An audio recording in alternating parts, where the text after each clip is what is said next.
Hey, everybody, and welcome back for another deep dive with AI.Code.Cast.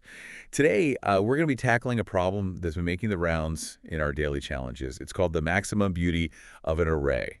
And, it sounds kind of strange when you first hear it. It does sound like an art class, Yeah. more than a coding challenge, right? But trust me, this one's got some really cool algorithmic twists and turns. And to help us break it all down, we've got our expert here. I'm excited to dive in. So let's get started. What exactly are we trying to maximize here when we talk about the beauty of an array? So we're looking for the longest possible subsequence within an array where all the numbers can be tweaked to be the same value. Okay, so we're essentially trying to create a sequence of identical numbers Yeah. within a given array. Mm-hmm. But there's got to be some kind of limitation, right? We can't just magically transform any number into whatever we want. Exactly. You can only adjust each number by adding or subtracting a given value. We'll call it k-shape. Okay, so k is like our wiggle room. We can nudge the numbers a bit, but only within that limit. So let's say I have an array like a 4, 6, 1, 2, and my k value is 2. I can tweak that 6 down to a 4 and bump that 2 up to a 4. And that would give me a subsequence of 3 4s. That's exactly right. And in that case, the beauty of that array would be 3, because that's the length of that longest subsequence where all the numbers are the same. So the goal is to figure out the absolute best way to tweak those numbers to get that longest possible run of identical values. Exactly. And there are actually quite a few different approaches we can take to solve this problem. Okay, I'm ready to explore those different approaches. But before we dive into the super clever stuff, Mm-hmm. I'm kind of curious, what would be like the most straightforward, maybe not the most efficient, but the most straightforward way to solve this? What about brute force? Brute force is always a good starting point Yeah. to kind of wrap your head around a problem. In this case, a brute force approach would involve trying every single combination of adjustments to that array and seeing which one gives us the highest beauty value. So it's kind of like trying every key on a giant key ring until you find the one that unlocks the door. Right, you're going through all the possibilities. Yeah. But the problem is that the number of possibilities explodes as the size of the array grows. Yeah, brute force isn't exactly known for its elegance or efficiency. No, it's not. Especially when we're dealing with larger data sets. Right. So it's our fallback option, Mm. but we want to find something a bit more clever. Yeah, definitely. Now, before we get into those clever solutions, are there any, common pitfalls? Or maybe things that people often overlook when they first start working on this problem? Yeah, absolutely. One really common mistake is forgetting that you can only apply that k adjustment once to each number. You can't just keep adding or subtracting k over and over again to the same number. Okay, so it's a one-time tweak. One and done. Like we have a limited budget of adjustments and we got to use them wisely. Exactly. You know? Another common mistake is assuming you always have to use the full k value for each adjustment. Sometimes a smaller tweak is all you need. Got it. Flexibility is key. Okay, so we've laid out the problem and we've identified some common traps. Now let's get into some more elegant solutions. Where should we start? Well, one approach that comes in handy with array problems like this is what's known as the sliding window approach. Sliding window. I like the sound of that. Can you walk me through how that works? So imagine you have a window, like a little frame, that you're sliding across the array. Okay. This window encompasses a certain portion of the array, and we can use it to find the longest possible stretch where all those numbers could become the same after we apply our k adjustments. This is like we're scanning through the array, looking for the biggest chunk that meets our criteria. Exactly. But here's the key. We're going to sort our array first Sort to of. make this whole process a lot more efficient. Okay, sorting the array. That's a classic move to simplify things. Yeah. But how does that help us with the sliding window? Well, when the array is sorted, it becomes so much easier to keep track of the minimum and maximum values within our sliding window. And remember to make all the numbers within that window the same. The difference between the biggest and the smallest can't be larger than 2 times our k value. Right, if it's bigger than 2k, there's no way we can bridge the gap with our allowed adjustments. Exactly. So by sorting the array first, we can efficiently slide that window along, expanding it to the right, as long as that difference condition holds true. So we're basically trying to make that window as big as possible, gobble up as many numbers as we can, as long as they could all potentially become the same value. But what happens when that difference gets bigger than 2k? That's when we start shrinking the window from the left side. We slide the left edge of the window over, kicking out that leftmost number until the difference condition is satisfied again. It's like we're constantly fine-tuning that window, expanding when we can, shrinking when we have to. Always searching for that sweet spot that gives us the longest possible sequence. You got it. And all along the way, we keep track of the maximum window size we've seen, that maximum size at the end of the process. That's our beauty value. I'm starting to see the beauty of the sliding window method, but I gotta admit, I'm still kind of wrapping my head around how sorting the array up front helps us so much. Sure. Let's say our array is 1, 5, 10, 3, and our k value is 2. If we don't sort it, it's tricky to even know where to start with our sliding window. Right. But if we sort the array first, we get 1, 3, 5, 10, and now as we slide that window along... I think I see it now with the numbers in order. We can easily see if our window is following the 2k difference rule. Exactly. We start with 1 and 3. The difference is 2, which is less than or equal to 2k. So we expand the window to include 5. The difference between 1 and 5 is 4, still good. But when we try to add 10, the difference becomes 9, which is too big. So we have to shrink the window and move past that one. You got it. And we keep sliding and adjusting, using that sorted array to streamline our calculation. Okay, this sliding window method is really clicking for me now. It's so cool how a little bit of pre-sorting can turn this messy search into a nice systematic scan. It all comes down to optimizing our approach. And you mentioned earlier that there are multiple ways to solve this. We've talked about brute force and this elegant sliding window method. What other techniques can we use? Well, another really clever approach involves something called prefix sums. Prefix sums. Yeah, it might sound a little intimidating at first, but trust me, it's super powerful once you get the hang of it. I'm all ears. How do prefix sums come into play here? Think about it this way. Each number in our array, after those k adjustments, can potentially fall within a certain range of values. For example, if a number is 5 and k is 2, its range is from 3 to 7. What prefix sums do is help us efficiently track those overlapping ranges. For all the numbers in the array... Well, hold on. Overlapping ranges. We need a bit more explanation on that. Yeah. Imagine each number in our array has this reach on the number line determined by k. So our number 5 with a k of 2 has a reach from 3 to 7. What we want to do is find the spot on the number line where most of these reaches overlap. That's where we have the greatest potential to create that long, beautiful subsequence. So we're looking for the most crowded spot on the number line where all those number reaches are converging. Exactly. And prefix sums help us visualize that. Oh, yeah. I'm intrigued. So think of the number line as an array filled with zeros.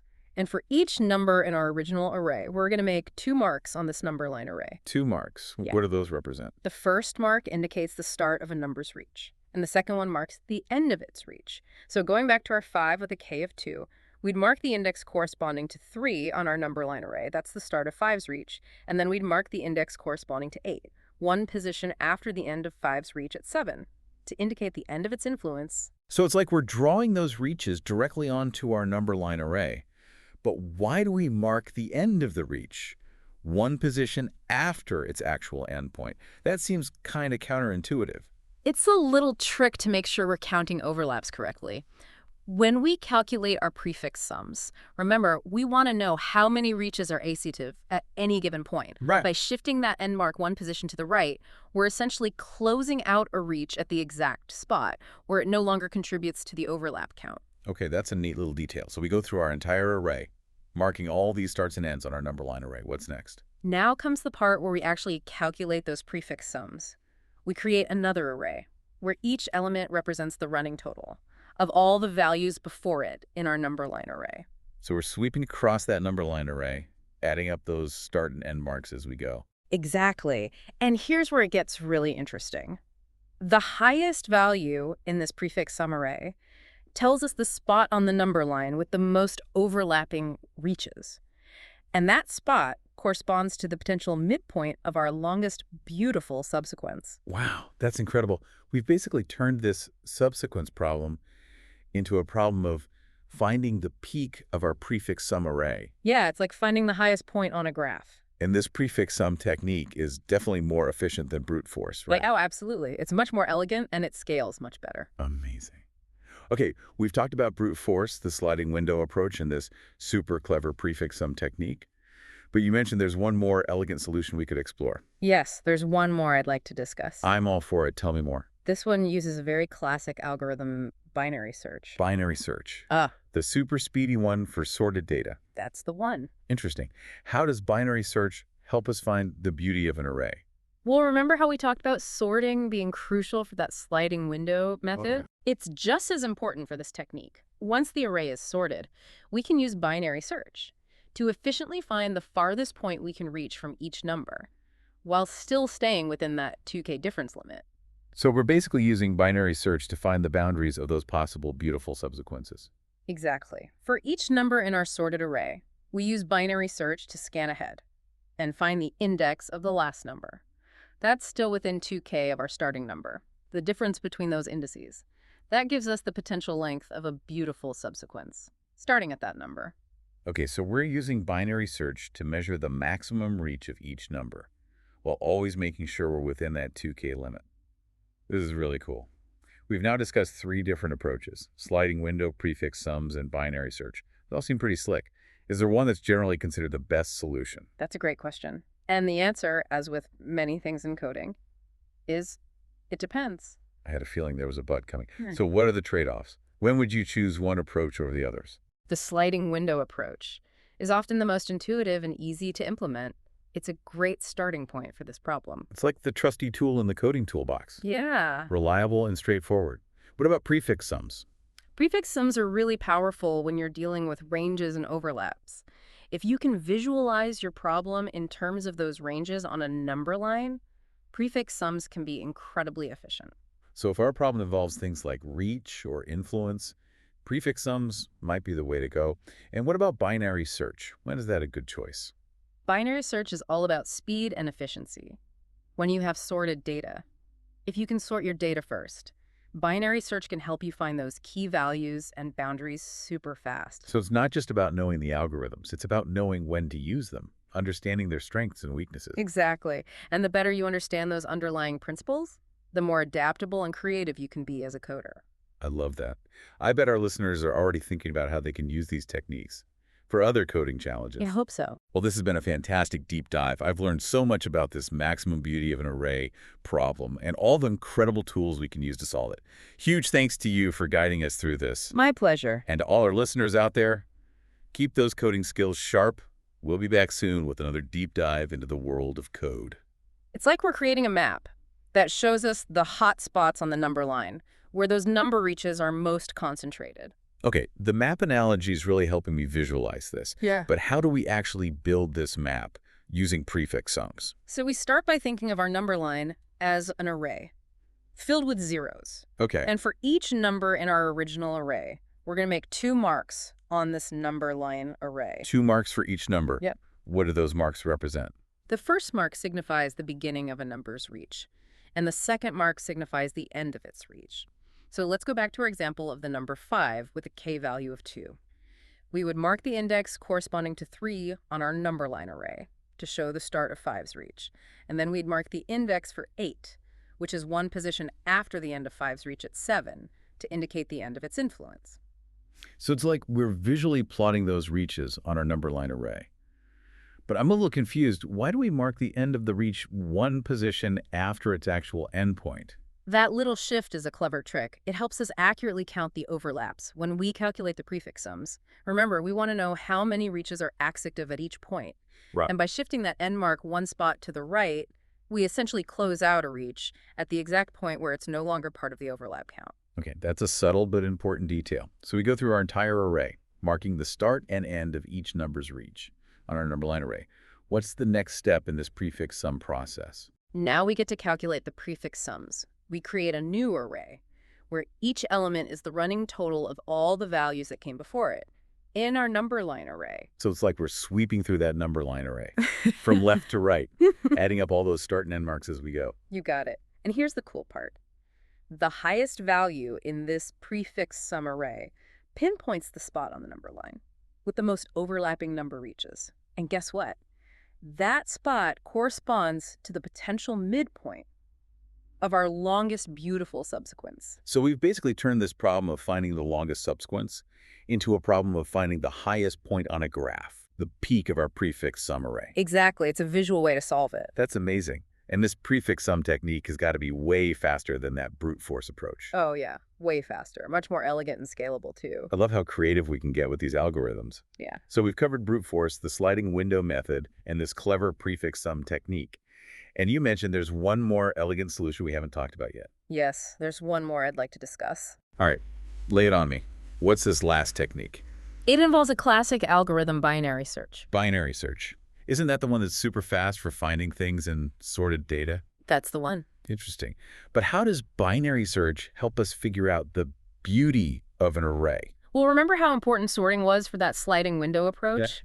It's just as crucial here. Once our array is sorted, we can use binary search to quickly zoom in and find the furthest point we can reach from each number without breaking that 2K difference rule. So it's like we're using binary search to determine the boundaries of those potential beautiful subsequences. Exactly. We're efficiently finding the limits. Okay, so walk me through how this works. For every number in our sorted array, we use binary search to scan ahead and find the index of the very last number that's still within 2K of our starting number. The difference between those indices tells us the potential length of a beautiful subsequence, starting from that particular number. So we're using binary search to basically measure the maximum reach of each number while always staying within that 2K constraint. This is really cool.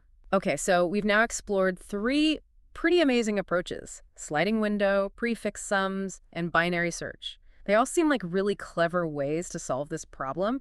Is there one that you would say is generally considered the best solution? That's a great question.